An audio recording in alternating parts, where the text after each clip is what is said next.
Today I want to talk about Patrick Ness's book, The Rest of Us Just Live Here.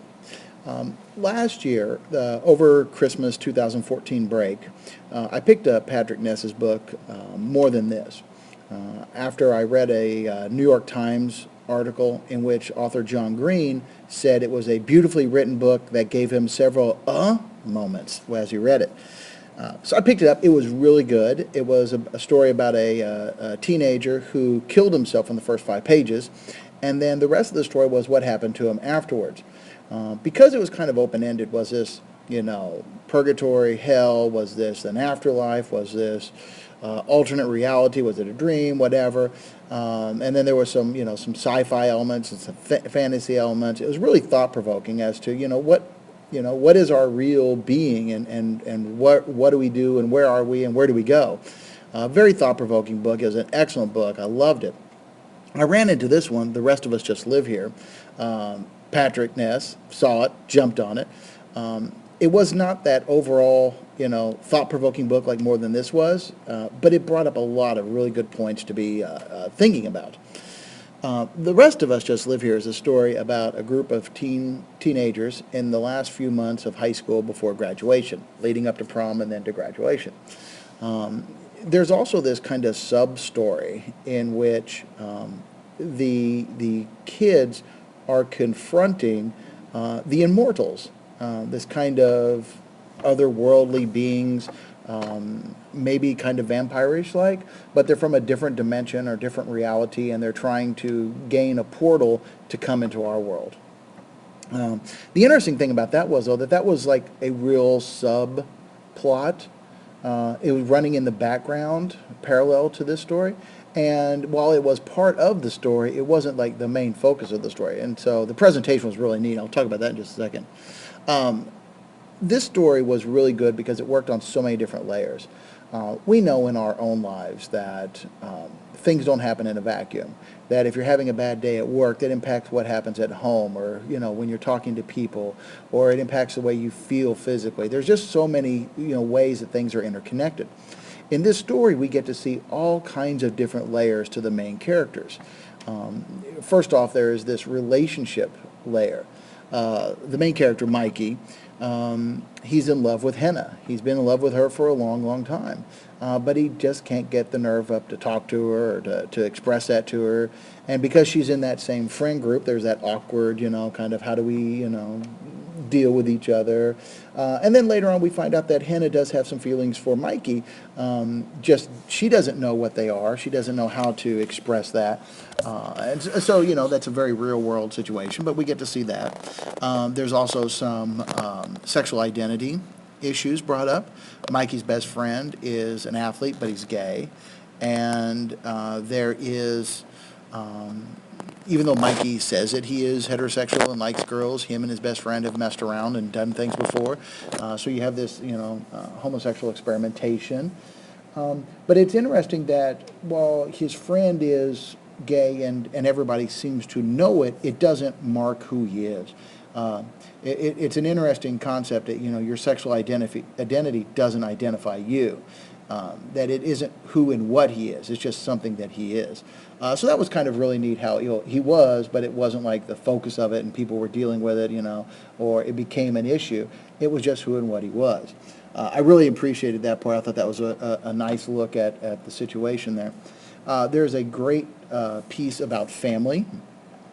Mikey is very close to his two sisters, his two younger sisters. They are especially the two older ones are very protective of the youngest one for a variety of reasons. The father is an alcoholic. He's a swindle and a cheat. The mother is a career politician on the state level with national career aspirations, and she seems to be much more focused on the politics than she is on the family. And when she is interested in the family, it tends to be as it applies to her politics. So you have that interesting kind of dynamic there as well. And then his one sister is the same age, in the same grade as he is, and so there's also that kind of sibling connection to be dealing with. The biggest piece here, though, I thought that was really interesting and was something to be looking at, was the idea of mental health. Mikey is very OCD. He does repetitive things, washing his hands over and over, washing his face over and over, counting things. He calls them loops. He gets in the loop of things and he just does things over and over and over again. He sees the loops. He knows that it's happening. He can see them getting worse and worse. He knows that even some things that trigger it, he knows if I do this, I will get in the loop. But he is unable to stop it necessarily. That's where his friends come in. They understand the situation. His sisters understand the situation. They also stop and help him with that. He has been in therapy, and it was under control, but now it's starting to come back again for him. Also, the other sister is in the same grade because she had an eating disorder, and that kind of slowed her down and put her back a little bit while she was dealing with that. Neither of the kids say that it was the mother's political campaign that made this a problem, but they both seem to understand that it had a part to play, and it definitely made it worse as they became issues during the campaigns. And the mother definitely made sure that that was brought up as well.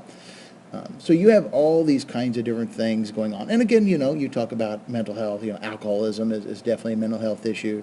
The idea of, parenting and prioritizing, that's a mental health issue in a way.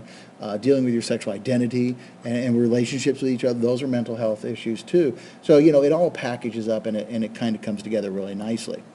I said that there was this sub-storyline of the immortals, the other beings trying to get into our world. So all these other things going on, the political campaign and what's going on in high school and who's going to go with whom to prom and graduation, that's the story. And we get that story. But just kind of parallel and just inside, just over the horizon, where we can barely see it, is this second storyline about these immortals. The bulk of that storyline is told to us through the chapter titles. So it would be chapter the first, in which indie kid such and such and indie kid such and such do whatever. It was interesting that it was kind of like two stories, but they were running in these parallel courses, and then they just kind of bump into each other. In the main storyline with these kids and their day-to-day high school lives and jobs and relationships, they know about the immortals. They know about what's going on. They understand the indie kids, which are the frontline, defenders against these immortals. They know what's going on. They see these things going on. They talk about them periodically in the main storyline. But again, it's a parallel course, and they just kind of bump into each other periodically until the end when they do intersect and overlap. I really like that approach because it was kind of a neat look to see, as a metaphor, how other people's lives and what other people are dealing with that aren't necessarily in our friend circle, but we have some sort of casual acquaintance with, how those issues bump into ours. And do they nudge us? Do they force us off path? Do we get involved with them? Why do we get involved with them? Should we get involved with them? And so it's a really neat kind of perspective to see how each other's lives matter to us, and if they matter to us, and then how they change our course. There was this other issue too in the story about how the adults in the town, and this is a small town, the adults in town were in high school the last time the immortals tried to do this. And they apparently are either ignoring it or they don't want to recognize the fact of what's going on. But it's this kind of interesting, this comparison that the adults who should be aware of these things don't really seem to be engaged or don't really seem to be taking it, getting involved or recognizing that there's a problem before it becomes a problem. Again, I think that's an interesting metaphor. Do we as adults ignore what the problems that younger people are going through? We did it. We were there. We know what it was like. Did we just conveniently forget that, like post-traumatic stress? We just kind of compartmentalized it and put it away so we don't have to deal with it again. Is it that we want younger people subconsciously? We want them to go through this and figure it out on their own. Are we afraid to give them this advice or direction?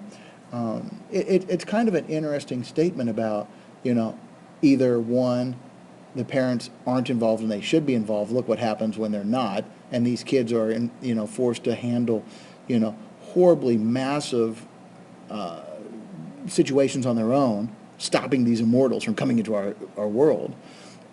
Or two, the power of youth, and that youth can and should handle things and be more responsible.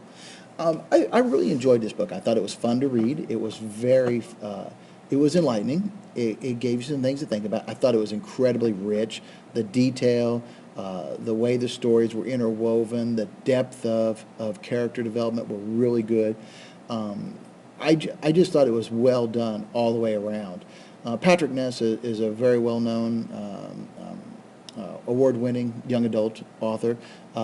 He's also written A Monster Calls, which I'm in the middle of right now, and the Chaos Walking trilogy. So he has been, he's been awarded for many of his stuff. He's done a lot of good work. I definitely recommend him. This I would put on my fourth shelf. I thought it was really good. It was enjoyable. It was fun. It does have some things to think about.